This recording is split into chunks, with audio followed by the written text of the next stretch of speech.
आता मग जेव्हा आपण म्हणतो इंडस्ट्रियल डिस्प्यूट, तर मग इंडस्ट्रियल डिस्प्यूट काय असेल बरं आणि कोणामध्ये असेल? Between employer and employee. Between employer and employee. Okay. एका इंडस्ट्रीमध्ये कोण कोण असतात? Who all are there in a industry? इंडस्ट्रीमध्ये असतो एम्प्लॉयर, इंडस्ट्रीमध्ये असतात एम्प्लॉईज. ठीक आहे. मग आता हा जो डिस्प्यूट आहे, इंडस्ट्रियल डिस्प्यूट आपण म्हणतोय, मग ह्या इंडस्ट्रीमध्ये काहीतरी डिस्प्यूट आहे, तर तो कोणाकोणाच्या मध्ये असणार? नंबर 1 यांनी सांगितलं आहे, अभिजित सरांनी, एम्प्लॉयर आणि एम्प्लॉईजमध्ये.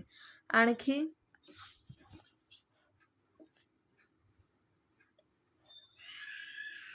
अजून अजून कोणामध्ये असू शकतो? It could be suppliers and employer. Suppliers and employers, not really. For example, the people who are vendors, sub vendors, that providing some raw material to the company, and company has some different policies. that is not, it doesn't fall under this ambit. ह्या कायद्याच्या स्कोपमध्ये ते नाही आहेत. ते नाही.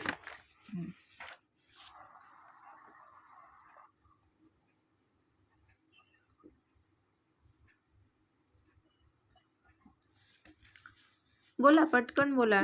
Think of it. Maybe between the employee, between employees,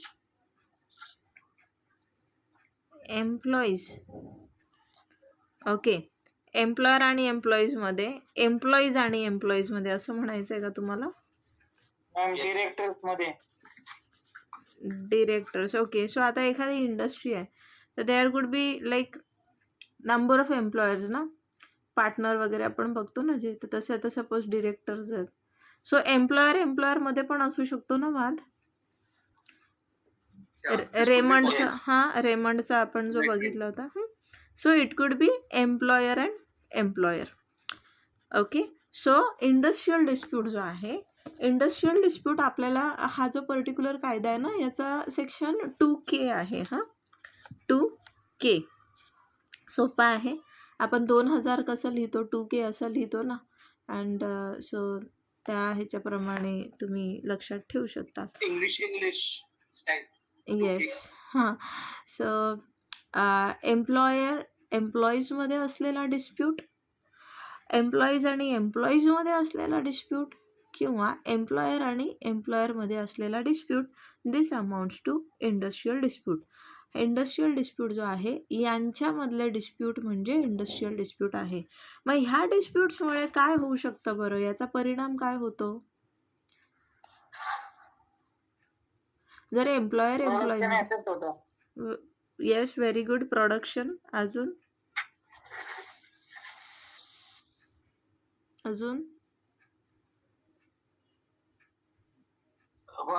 Loss of image, loss of business.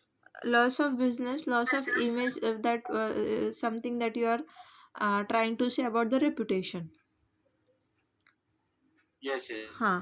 Okay. Employeeचा रोजगार जातो. Very good. Yes, focus on some core elements आहे ना, एकदम ज्याचे, आता जसं की नॉन एम्प्लॉयमेंट जो आहे आपल्याला बघायला भेटतो, बेरोजगारी.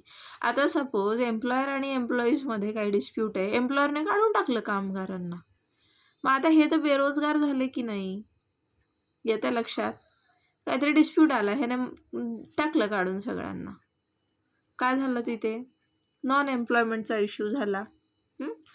एम्प्लॉईज आणि एम्प्लॉईजमध्ये जर झाला काही विषय, स्टॉपेज ऑफ वर्क होऊन गेलं किंवा अदरवाईज काय झालं, अगेन प्रोडक्शन रिड्यूस होणार. एम्प्लॉयर आणि एम्प्लॉयरमध्ये झालं तर अगेन इथे conditions of work, their salaries, their and everything, it's gonna affect. कारण एम्प्लॉयरमध्येच जर डिस्प्यूट आहे तर obviously that industry won't run smoothly. And इथे बिकॉज म्हणजे इंडस्ट्रियल डिस्प्यूट्समध्ये मग कोणकोणते प्रॉब्लेम्स जे अराईज होतात, की जे एम्प्लॉयर एम्प्लॉईजमध्ये असेल, एम्प्लॉईज एम्प्लॉईमध्ये असेल किंवा एम्प्लॉयर एम्प्लॉयरमध्ये, मग याचा परिणाम जो आहे आपण बघतो की फॉर एक्झाम्पल जसं स्ट्राईकमध्ये होतो, याचं रूपांतर जे आहे कुठे ना कुठे ले ऑफ रिट्रेंचमेंट ह्या कन्सेप्ट ऐकलेल्या आहेत का तुम्ही?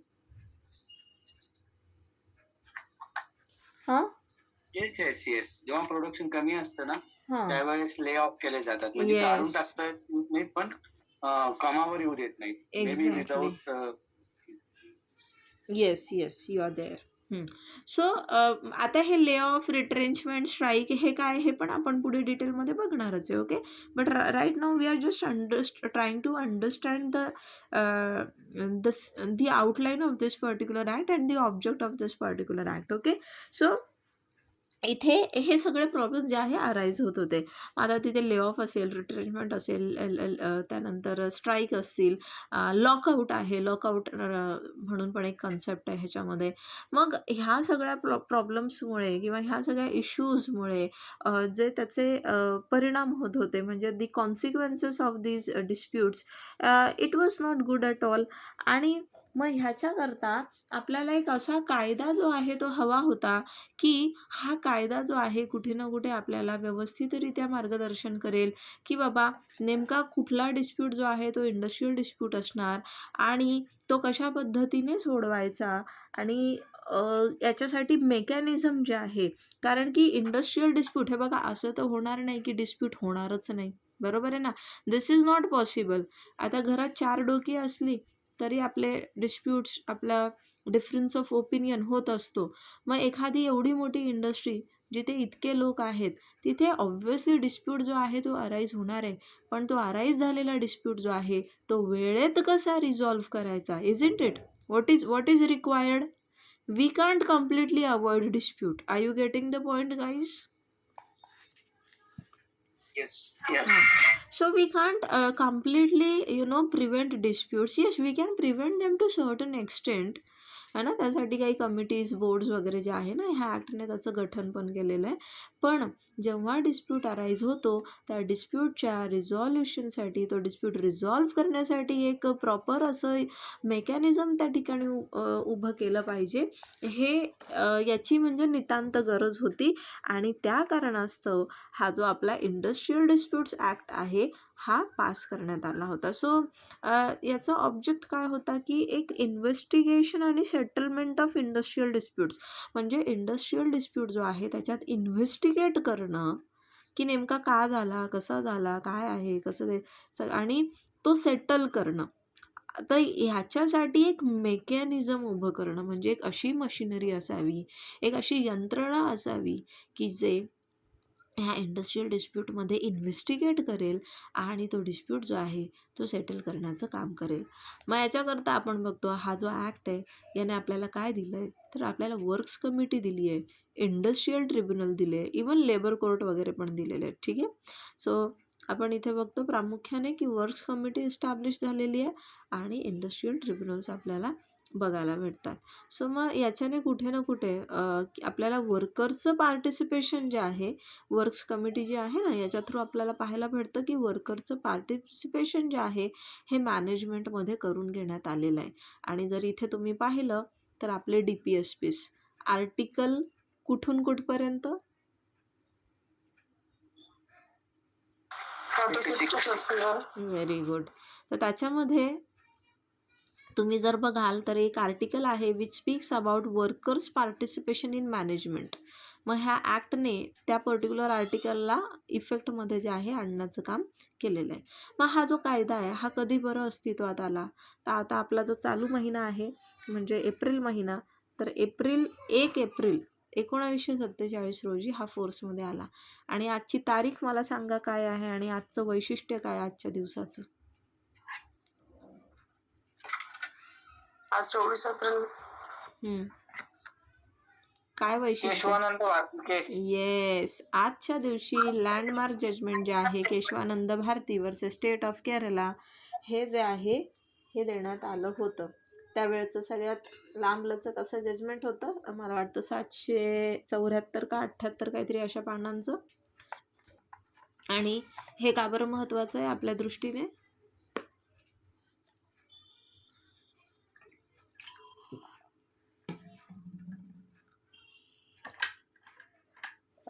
अरे हे जजमेंट का महत्त्वाचं आहे. फंडामेंटल राईट्स आपले सिक्युअर केले गेले. येस, नाहीतर काय उठसूट काही पण अमेंडमेंट चालूच होता, हा ना.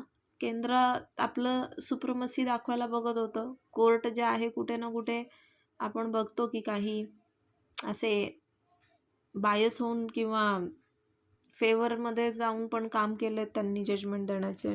The tussle was going on. Kesavananda भारतीने फुल स्टॉप लावला त्याच्यावरती एक प्रकारे आणि डिफाईन करून दिला आपल्याला बेसिक स्ट्रक्चर डॉक्ट्रिन. आता हे जे म्हणता ना 400 पार जाएंगे आणि संविधान बदलेंगे. Irrespective of your political ideology you should be sensible enough to understand की व्हॉट इज देअर अजेंडा आणि हे असं करता येऊ शकतं का किंवा केलं गेलं पाहिजे का? नो. नो, हा ना. तर हे केशवानंद भारतीची जी आपली केस आहे, या केशवानंद भारतीच्या केसने आपल्याला ही बेसिक स्ट्रक्चर डॉक्ट्रिन दिली आहे की जे गव्हर्नमेंट आहे किंवा जे पार्लमेंट आहे, rather parliament can make any amendments but it can not amend constitution in such a manner की आपलं जे बेसिक स्ट्रक्चर आहे त्याला त्या ठिकाणी धक्का पोचेल. आणि बेसिक स्ट्रक्चरमध्ये बऱ्याचशा गोष्टी त्यांनी सांगितलेल्या आहे की काय काय याच्यामध्ये येणार. The list is not exhaustive दो, त्याच्यात आणखीन गोष्टी ॲड होऊ शकतात, बट येस. तो आता आपण बघत होतो आपल्या ह्या पर्टिक्युलर ॲक्टचा ऑब्जेक्ट. तो आपण पाहिला की एक सेटलमेंट, इंडस्ट्रीजमध्ये जे डिस्प्यूट अराईज होतात त्याच्या सेटलमेंटसाठी एक मेकॅनिझम जे आहे ते उभं करायचं. आणि इथे आपण बघतो वर्क्स कमिटी आणि इंडस्ट्रियल ट्रिब्युनल जे आहे त्यांचं कॉन्स्टिट्यूशन जे आहे करण्यात आलेलं आहे. आता हा पर्टिक्युलर ॲक्ट जो आहे तर याचं जे आहे सेलियंट फीचर आपल्याला काय सांगता येतील की याची ठळक वैशिष्ट्य अशी काय ह्या ॲक्टची. तर इथे म्हटलं जातं की हा जो इंडस्ट्रियल डिस्प्यूट ॲक्ट आहे ना, दिस इज मतलब this is a landmark piece of legislation in the history of labour legislation. ठीक आहे. एक लँडमार्क पीस का बरं आहे, कारण की आपण त्याच्या आधी बघितलं जसं की ती कर्नाटक मिलची केस झाली होती है ना, इंडस्ट्रियल डिस्प्यूट. तुम्हाला सांगितलं होतं की जे स्ट्राईकवरती गेले होते तर त्यांच्याच अगेन्स्ट ते जजमेंट आलं की तुम्ही जे आहे त्या एम्प्लॉयरला भरपाई द्यायची आहे. सांगितली होती ना ही केस मी तुम्हाला. त्यांना इल्लीगल म्हणून डिक्लेअर करण्यात आलं होतं, आठवत आहे का? नॉर्म्स ते supposed to follow that yes yes. So त्याच्यामुळे ना हा एक खूप असं लँडमार्क किंवा एक असं अतिशय महत्त्वाचं असं लेजिस्लेशन आहे. तर ह्याने याचे जर ठळक वैशिष्ट्य पाहिलं तर काय, एक परमनंट मशिनरी जी आहे कशाकरता, for prevention and settlement of disputes. तर जे इंडस्ट्रियल डिस्प्यूट्स आहेत तर त्यांच्या प्रिव्हेन्शन करता तसंच त्याच्या सेटलमेंट, एकतर आधी प्रिव्हेंट करायचा डिस्प्यूट आणि जर तो प्रिव्हेंट करण्यासारखा नसेल म्हणजे डिस्प्यूट अराईज झालाच तर तो सेटल करण्यासाठी या ठिकाणी परमनंट मशिनरी जी आहे म्हणजे अशी यंत्रणा जी आहे ती उभारण्यात आलेली आहे. मग ती कशा स्वरूपात आहे, कन्सिलिएशन ऑफिसर्स आहेत, कन्सिलिएशन बोर्ड्स आहेत, लेबर कोर्ट आहे जे मी तुम्हाला सुरुवातीला सांगितलं, आणि इंडस्ट्रियल ट्रिब्युनल आणि नॅशनल ट्रिब्युनल. तर अशा स्वरूपामध्ये आपल्याला परमनंट मशिनरी जी आहे ती या ठिकाणी सापडते. मग वर्क्स कमिटी आहे. आता वर्क्स कमिटी काय आहे की industrial peace, mutual consultation employer आणि एम्प्लॉईजमध्ये हे म्युच्युअल कन्सल्टेशन जे आहे त्या ठिकाणी हे राखण्याचं काम ही वर्क्स कमिटी जी आहे करत असते. आणि याच्या थ्रू, ह्या वर्क्स कमिटी थ्रू आपण बघतो की वर्कर्सचं पार्टिसिपेशन मॅनेजमेंटमध्ये जे आहे या ठिकाणी अधोरेखित करण्यात आलं आहे. आणि त्याला आपण जे DPSPsमध्ये आपल्या बघतो ते DPSPsमध्ये दिलेल्या त्या आर्टिकलला, त्या संकल्पनेला या ठिकाणी प्रत्यक्षात उतरवण्याचं काम जे आहे ह्या ॲक्टने केलेलं आहे. Speedy settlement of disputes. मग आता जेव्हा स्वतंत्र असं एक मेकॅनिझम असतं की त्या विशिष्ट पद्धतीच्या केसेस किंवा विशिष्ट पद्धतीचे डिस्प्यूट्स रिझॉल्व करण्यासाठी, मग सेटलमेंट जी आहे ती स्लो असणार आहे का स्पीडी असणार आहे? ऑब्वियसली स्पीडी असणार आहे, हा ना, because that particular mechanism it has been built to resolve those disputes only.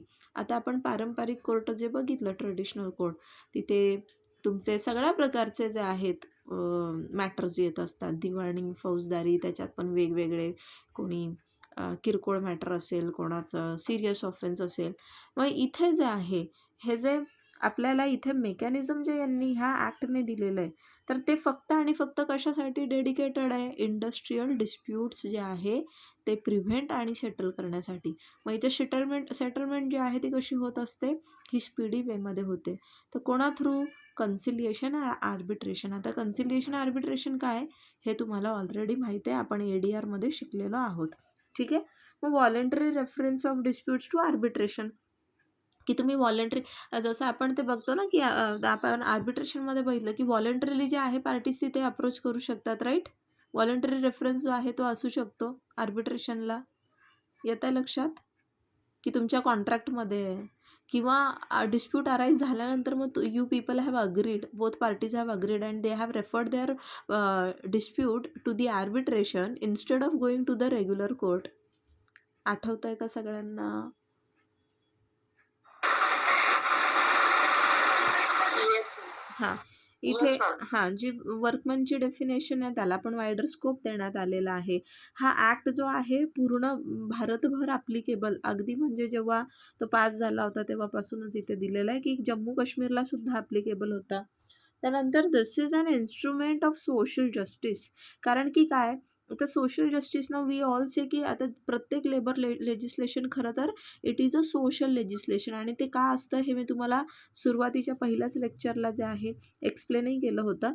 तर कारण की इथे ले ऑफ किंवा रिट्रेंचमेंट किंवा क्लोजर जेव्हा एखाद्या एस्टॅब्लिशमेंटचं होतं तर अशा वेळेस जो कामगार वर्ग आहे तो त्याची उपासमार होऊ नये म्हणून त्यांना कंपन्सेशनची तरतूदसुद्धा या ॲक्टने केलेली आहे. आणि त्याच्यामुळे कुठे ना कुठे एक सामाजिक न्याय आपण जो म्हणतो ते देण्याचं काम हा ॲक्ट जो आहे करत असतो. त्यानंतर prohibition of unfair labour practices. मग अनफेअर लेबर प्रॅक्टिसेसमध्ये काय काय नेमकं येतं, तर अनफेअर लेबर प्रॅक्टिसेसवरती स्वतंत्र असा एक टॉपिक आपण जो आहे म्हणजे लेक्चर जे आहे ते आपण घेणार आहे आणि ते परीक्षेमध्ये विचारलं जातं. तर IMP करून ठेवा इथे याला, अनफेअर लेबर प्रॅक्टिसेस, याच्यावर प्रश्न जो आहे तो विचारला जातो. त्यानंतर स्ट्राईक्स आणि लॉकआउट जे आहे याच्यावर पण प्रश्न विचारला जातो. ह्याला पण इम्पॉर्टंट जे आहे ते करून ठेवा.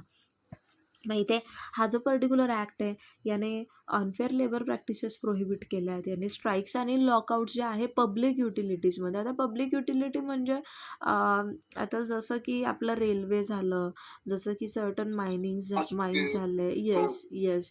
तो हे सगळं काय येतं, हे पब्लिक युटिलिटी सर्व्हिसेसमध्ये येतं. आणि अशा लोकांना स्ट्राईक्स किंवा लॉकआउट्स जे आहे हे करता येत नाही.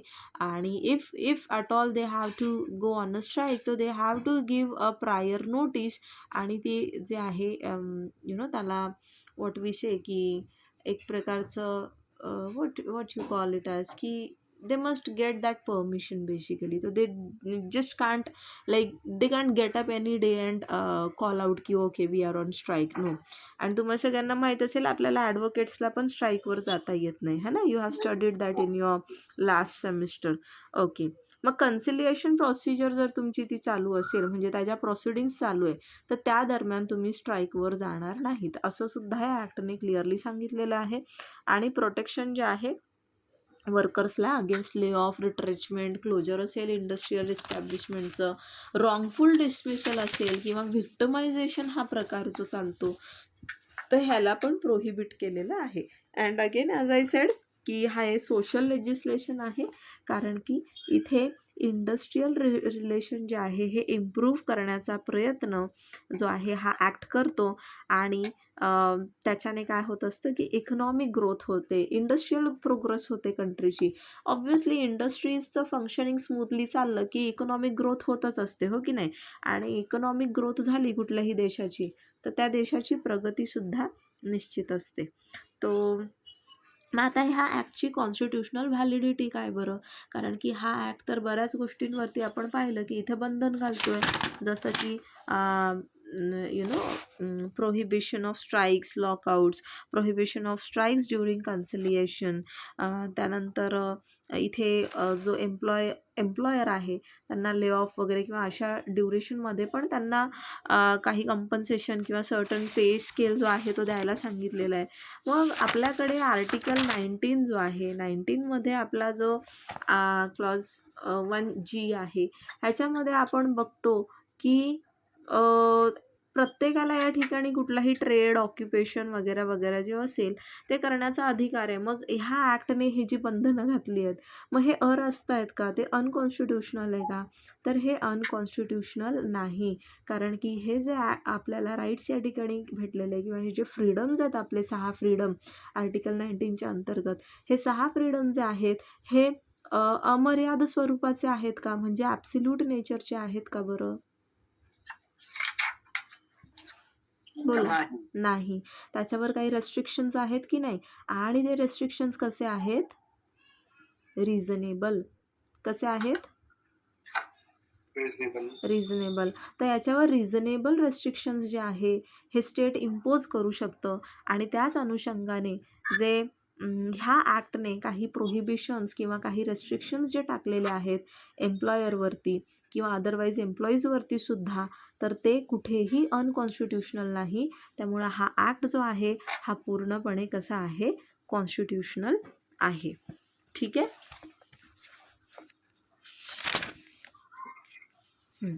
मग आता इंडस्ट्री म्हणजे काय? तर आपल्याला काय बघायचं सगळ्यात आधी, कारण की आपण इंडस्ट्रियल डिस्प्यूट म्हणतोय.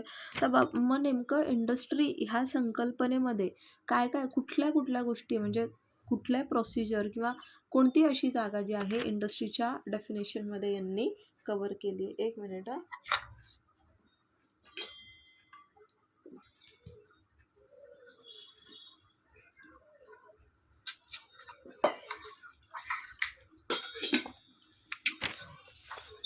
ओके.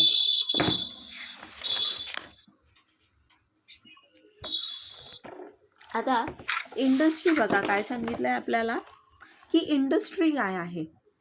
इंडस्ट्री म्हणजे काय सांगितलं आहे, की जिथे मॅन्युफॅक्चरिंग होतं आहे, ओके, तिथे एक्स्ट्रॅक्शन ऑफ मिनरल्स होतं आहे, ओके. आता हे जे आहे हे कशा पद्धतीने होतं आहे, की हे जे आहे वर्कमॅन जे आहे त्यांना एम्प्लॉय केलं जातं आहे.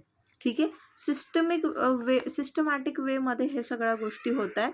इंडस्ट्री मीन्स काय? Any systematic activity. काय आहे? सिस्टमॅटिक ॲक्टिव्हिटी आहे being carried out by cooperation. ठीक आहे. Carried out by cooperation. आता हे कोऑपरेशन कोणामध्ये आहे? तर कोऑपरेशन आहे बिटवीन एम्प्लॉयर्स अँड एम्प्लॉई. ठीक आहे. मग आता हा जो एम्प्लॉयर आहे, हा एम्प्लॉयर याचं जे एम्प्लॉयमेंट आहे हे कसं असू शकतं? हे डिरेक्टली ह्या एम्प्लॉयरने केलेलं असू शकतं किंवा ह्या एम्प्लॉयरला कुठल्या एजन्सी थ्रू, जसं की आपण कॉन्ट्रॅक्ट लेबर पाहिलं होतं, तर एखाद्या कॉन्ट्रॅक्टर थ्रूसुद्धा याला अपॉइंट केलेलं असू शकतो. ठीक आहे. पण मग हे एम्प्लॉयमेंट जे आहे हे कशासाठी हवं? हे एम्प्लॉयमेंट जे आहे it should be for production. It should be कशासाठी बघा, हे जे एम्प्लॉयमेंट आहे it should be for production. Okay. Then it should be for supply, एखादी गोष्ट सप्लाय करण्यासाठी, किंवा डिस्ट्रीब्युशन कसलं? आता distribution could be of goods and services, की तुम्ही काही गुड्स डिस्ट्रीब्यूट करताय किंवा काही सर्व्हिसेस जे आहे ते सर्व्हिसेस डिस्ट्रीब्यूट करताय. With a view. कोणता view? With a view to satisfy human wants and needs. म्हणजे ज्या ह्युमन वॉन्ट्स आणि नीड्स आहे, या ह्युमन नॉड्स मानवी गरजा ज्या आहे ना, तर ह्या ह्युमन वॉन्ट्स आणि नीड्स ज्या आहे यांना सॅटिस्फाय करणाऱ्या अशा गुड्स किंवा सर्व्हिसेसचं तुम्ही काय करताय? सप्लाय करताय, डिस्ट्रीब्युशन करताय किंवा प्रोडक्शन करताय. तर याला आपण म्हटलं आहे इंडस्ट्री. ठीक आहे.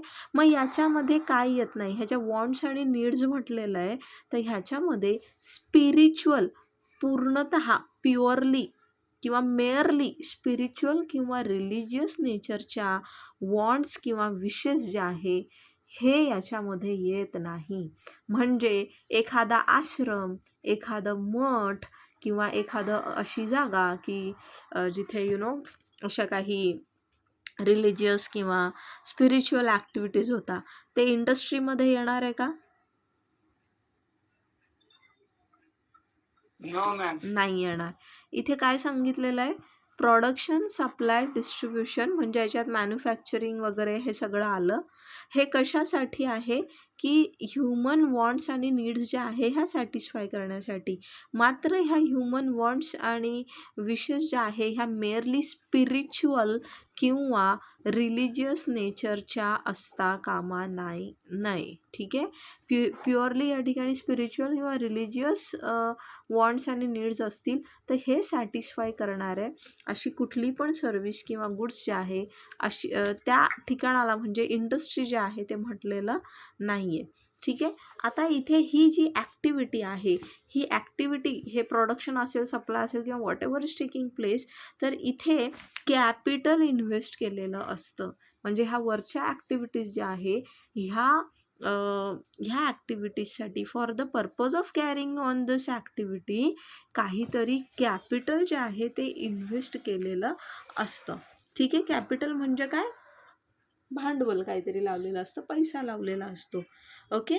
देन हे जे ह्या ज्या ॲक्टिव्हिटीज कॅरी ऑन केल्या जातात तर ह्या ॲक्टिव्हिटी कॅरी ऑन करण्यामागचा जो हेतू आहे, जो मोटिव्ह आहे, म्हणजे that motive is to make any gain or profit. म्हणजे इंडस्ट्री जी आहे इथे चॅरिटेबल पर्पजसाठी असलेली काही जर असे इस्टॅब्लिशमेंट असतील तर ते येतील का इंडस्ट्रीमध्ये?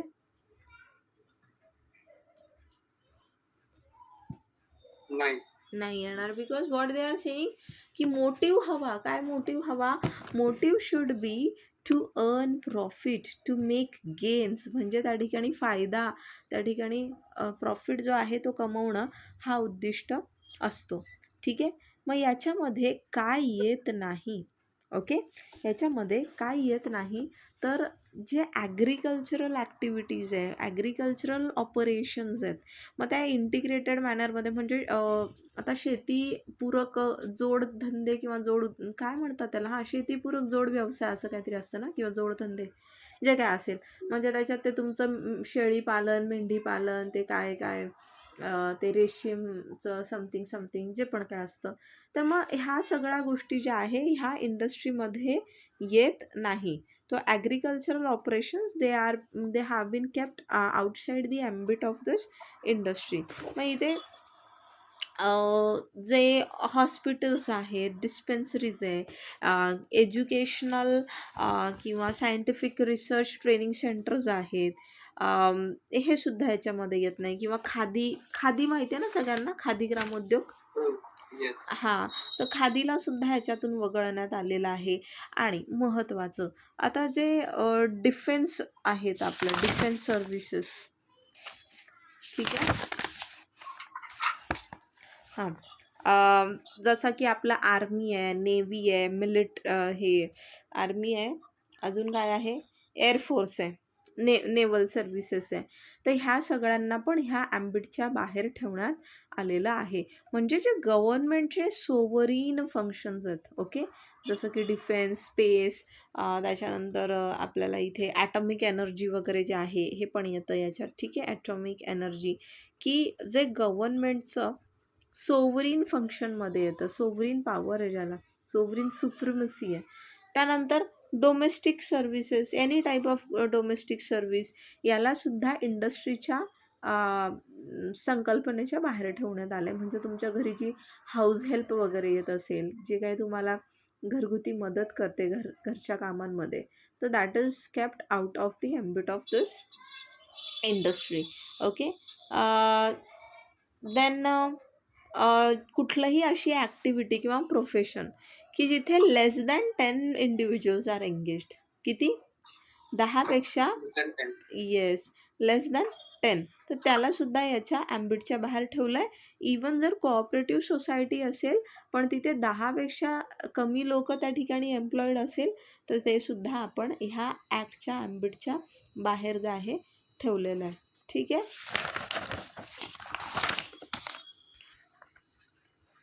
R you getting it guys? Yes. मग आता पुढे काय सांगितलेलं आहे की आता ही जी म्हणजे ही जी डेफिनेशन आहे ना, म्हणजे ही जी टर्म आहे बेसिकली इंडस्ट्री, तर हिला ना अमेंड करण्यात आलेलं आहे, amended by industrial disputes amendment act of 1982. ठीक आहे. ते एक केस होती, Bangalore water supply and sewage board versus A Rajappa. ठीक आहे. मग त्याच्यामध्ये काय सांगितलं आहे की an activity can be regarded as an industry. एखाद्या ॲक्टिव्हिटीला तुम्ही इंडस्ट्री म्हणणार कधी, जर there is a contractual relationship between employer and employee. ठीक आहे. अँड द फॉर्मर म्हणजे जो एम्प्लॉयर आहे is engaged in trade, business, manufacturing, etc. of the employers and the latter in any calling, service, employment, etc.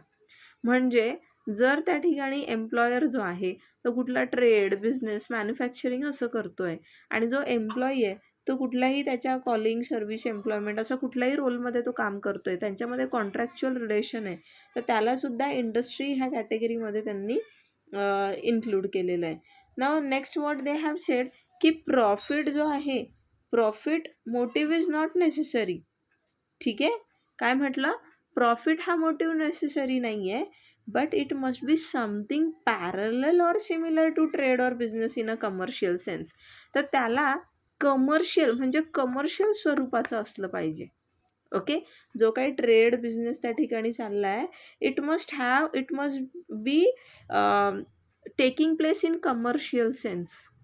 So whether you're earning profit or not, or how much you're earning, that doesn't matter, but the activity is occurring on a commercial level, in a commercial sense, so that is an industry असं म्हटलंय पुढे. ठीक आहे. नाव ही जी activity त्या ठिकाणी होते आहे म्हणजे ती मॅन्युफॅक्चरिंग आहे, प्रोडक्शन आहे, सर्व्हिसेस आहे, डिस्ट्रीब्युशन वगैरे, तो it should take place in an organised manner आणि it must not be casual नेचरची नसावी. It must not be for one self, स्वतःच्या एकट्यापुरतं मर्यादित नसावी, स्वतःच्या प्लेजरसाठी नसावी. It must not be for pleasure. Okay. And employer जो आहे, तो एम्प्लॉयर जो आहे, it could be government also or it could be some private individual as well. मग आता बऱ्याचशा अशा केसेस झाल्या आहे की कधी म्हटलं आहे की हॉस्पिटल जी आहे ती इंडस्ट्री आहे, कधी म्हटलं आहे हॉस्पिटल जी आहे ती इंडस्ट्री नाही आहे. तर आता आपण मगाशी डेफिनेशन जेव्हा बघत होतो तर आपण पाहिलं की हॉस्पिटल आणि डिस्पेन्सरीज जे आहे याला इंडस्ट्रीच्या ॲम्बिटच्या बाहेर ठेवण्यात आलं, बरोबर. पण आता इथे एक केस होती and the case name is state of Bombay versus hospital मजदूर सभा 1960. तर ह्या 1960च्या केसमध्ये काय म्हटलं होतं कोर्टाने की हॉस्पिटलसुद्धा इंडस्ट्री आहे. ओके. तो what actually happened over here की एक मेडिकल कॉलेज होतं म्हणजे, आणि त्यांचंच त्या ठिकाणी काय होतं, फार्मसी होती. ठीक आहे. मग त्या फार्मसीमध्ये जे आहे औषधं वगैरे बनवली जातात, मेडिसिन्स जे आहे, production of medicine takes place and then those medicines are been sold out, right. So it was held की मग that is also what, it is an industry. तर कॉलेज प्लस फार्मसी जर आहे तिथे, त्या इन्स्टिट्यूशनचं कॉलेज पण आहे, मेडिकल कॉलेज पण आहे ना, मतलब की pharmaceutical college, and that pharmaceutical college it also has its pharmacy, the production takes place there, so it is an industry असं या ठिकाणी म्हणण्यात आलं. येत आहे लक्षात? Yes, ma'am. Okay. Now next definition is Apna industrial dispute. ठीक आहे. आता इंडस्ट्रियल डिस्प्यूट म्हणजे काय, मी मगाशी सांगितलं सेक्शन 2 क्लॉज केमध्ये आपल्याला 2K असं लक्षात ठेवा, तिथे डिफाईन केलं आहे काय की असा कुठलाही डिस्प्यूट किंवा डिफरन्स कोणामध्ये, एम्प्लॉयर्स आणि एम्प्लॉयर्समध्ये, एम्प्लॉयर्स आणि वर्कमॅनमध्ये, किंवा वर्कमॅन आणि वर्कमॅनमध्ये. ठीक आहे. तर याला सांगितलेलं आहे की हा इंडस्ट्रियल डिस्प्यूट आहे, पण हा कशा संदर्भात असलं पाहिजे. आता त्यांची घरगुती भांडणं असतील तर त्याला आपण इंडस्ट्रियल डिस्प्यूट नाही म्हणणार ना. दोघं एम्प्लॉयर समजा आता हे सख्खे भाऊ आहे किंवा बाप लेक आहे आणि त्यांचा घरचा काहीतरी वाद आहे, तर आपण त्याला इंडस्ट्रियल डिस्प्यूट म्हणू का? Fight between Ambanis. येस. तर तो झाला त्यांचा फॅमिली इश्यू, हो की नाही. Industrial dispute is when it is related to what, की जे तुमचे वर्किंग कंडिशन्स आहेत किंवा एम्प्लॉयमेंटचं नेचर आहे वगैरे वगैरे, ह्या ज्या गोष्टी याच्याशी रिलेटेड असलं पाहिजे. So this dispute must be connected with what, it must be connected with employment और नॉन एम्प्लॉयमेंट. ओके, एम्प्लॉयमेंट और नॉन एम्प्लॉयमेंट म्हणजे ह्याच्या terms of employment, conditions of labour किंवा वर्क जे काही असेल ह्याच्याशी संदर्भात म्हणजे ह्याच्याशी संबंधित असा जर तो डिस्प्यूट असेल, then it is an industrial dispute. Okay, so yeah, now if there इथे आपण एम्प्लॉयर्स आणि एम्प्लॉई डिस्प्यूट बनवतो, तर इथे आपण एम्प्लॉयमेंट आणि नॉन एम्प्लॉयमेंट असं का वापरतो? काय एम्प्लॉयमेंट आणि नॉन एम्प्लॉयमेंट इतर वेळेस आपण म्हणत होतो एम्प्लॉयर्स आणि एम्प्लॉई, हम्म पण now we are talking here employment and non employment. हा, एम्प्लॉयर्स आणि एम्प्लॉयर मधला जो डिस्प्यूट आहे, एम्प्लॉयर्स आणि जे वर्कमॅन आहे म्हणजेच आपले जे एम्प्लॉई आहे यांच्यातला जो डिस्प्यूट आहे, वर्कमॅन आणि वर्कमॅन म्हणजे एम्प्लॉईज आणि एम्प्लॉईजमधला जो डिस्प्यूट आहे तो कशाशी संबंधित असला पाहिजे, एकतर त्यांच्या एम्प्लॉयमेंट संदर्भात किंवा त्यांच्या नॉन एम्प्लॉयमेंट संदर्भात किंवा त्यांच्या टर्म्स ऑफ एम्प्लॉयमेंट संदर्भात किंवा त्यांच्या कंडिशन्स ऑफ वर्क. मग आता त्यांचा एम्प्लॉयमेंट किंवा नॉन एम्प्लॉयमेंटचा संबंध त्याच्याशी संबंधित तो डिस्प्यूट असला पाहिजे. Employment it could B regarding the you know की कोणत्या टर्म्स. हां, येस. नॉन एम्प्लॉयमेंट आता रिट्रेंचमेंट आहे, ले ऑफ आहे, मग तिथे नॉन एम्प्लॉयमेंट हा विषय नाही आला का? येत आहे लक्षात? हां, सो ह्याच्याशी संबंधित असलेले डिस्प्यूट्स किंवा डिफरन्सेस ह्या लोकांमध्ये, तर ते आपण म्हणतो की तो आहे इंडस्ट्रियल डिस्प्यूट. ठीक आहे. आता पुढे असं म्हटलंय की सपोज वर्कमॅन जे आहे त्यांनी एखादी डिमांड केली आणि ती डिमांड जर मॅनेजमेंटने रिजेक्ट केली, मग तिथे पण काय अराईज झाला, this may lead to industrial dispute. ठीक आहे, येतं आहे लक्षात? हां, मग आता हा इंडस्ट्रियल डिस्प्यूट जो आहे हा नेहमी लार्ज स्केलवर सगळ्या वर्कमॅनचा असेल का? तर असं नाही आहे. हा इंडिव्हिज्युअल वर्कर आणि मॅनेजमेंटमध्ये सुद्धा असू शकतो, but that is sponsored by the workers union. ठीक आहे, when that individual dispute is sponsored by the worker का युनियन, मग तेव्हा तो इंडिव्हिज्युअल डिस्प्यूट न राहता तो काय बनतो, इंडस्ट्रियल डिस्प्यूट बनतो. म्हणजे असं असू शकतो की हा एका पर्सनचा आणि मॅनेजमेंटचा, म्हणजे हा जो एक वर्कमॅन आहे हा इंडिव्हिज्युअल आहे, याचा आणि मॅनेजमेंटचा वाद आहे काहीतरी. ठीक आहे, यांचा डिस्प्यूट आहे. मग याच्या डिस्प्यूटला जे युनियन आहे ह्या युनियनने स्पॉन्सर केलं, युनियनने याला पाठिंबा दाखवला. मग आता हा इंडिव्हिज्युअल डिस्प्यूट न राहता हा काय झाला, हा कसा झाला, इंडस्ट्रियल डिस्प्यूट. ओके, मग आता इसेन्शियल्स काय बरं आहेत की आपण म्हणजे इंडस्ट्रियल डिस्प्यूट जो आहे तर it relates to majority of workman. ठीक आहे, majority of workman and dispute is such that in which most of the workman are directly and indirectly interested. तो डिस्प्यूट असा असतो की तो त्याचा म्हणजे जो विषय असतो त्या डिस्प्यूटचा तो वर्कमॅनचा जो आहे तो जिव्हाळ्याचा विषय असतो, हा ना, त्यांचा. It is something which is related to them ना. So they are either directly or indirectly interested in to it and it concerns the industry, त्या इंडस्ट्री संदर्भात असतो. ठीक आहे, so this is what we have been told about industrial dispute. Okay, तर मग आता पुढे काय म्हटलेलं आहे की इन सर्टन, हां इकडे राहिलं ना, individual dispute deem to be industrial. Okay, आता सेक्शन 2 आहे आपल्याला काय सांगतो की वेअर एनी एम्प्लॉयर डिस्चार्जेस, एखाद्या एम्प्लॉयरने एखाद्या एम्प्लॉईला, हां स्क्रीन दिसते का आता?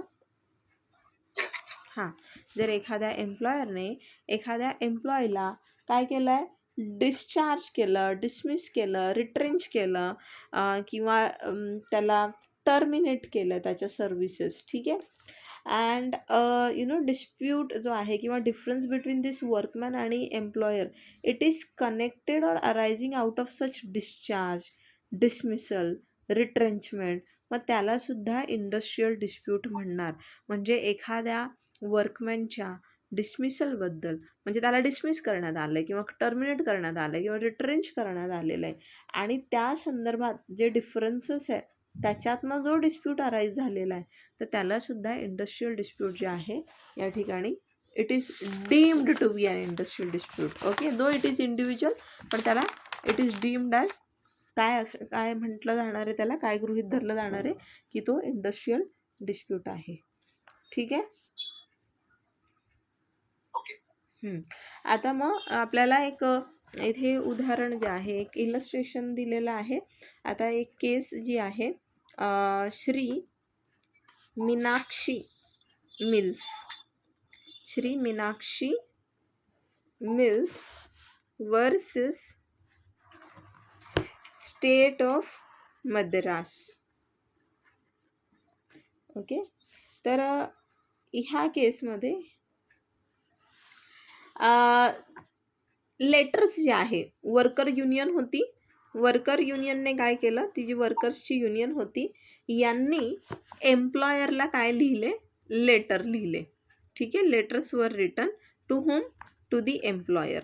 आता ह्या लेटरमध्ये काय लिहिण्यात आलं होतं, ह्या लेटरमध्ये देर वॉज अ रिक्वेस्ट कसली होती की बाबा आम्हाला ॲडिशनल बोनस जो आहे तो देण्यात यावा. आता त्यांची रिक्वेस्ट जी आहे that was not been fulfilled. मग हा सुद्धा काय झाला त्या ठिकाणी industrial dispute. This request which was not been entertained or which was not been granted or which was not been allowed by the management for the additional bonus of the workman, हा काय झाला मग आता industrial dispute. Okay, so this is what we can see की हा एक हे उदाहरण जे आहे आपल्याला दिलं आहे. So this case law you can mention.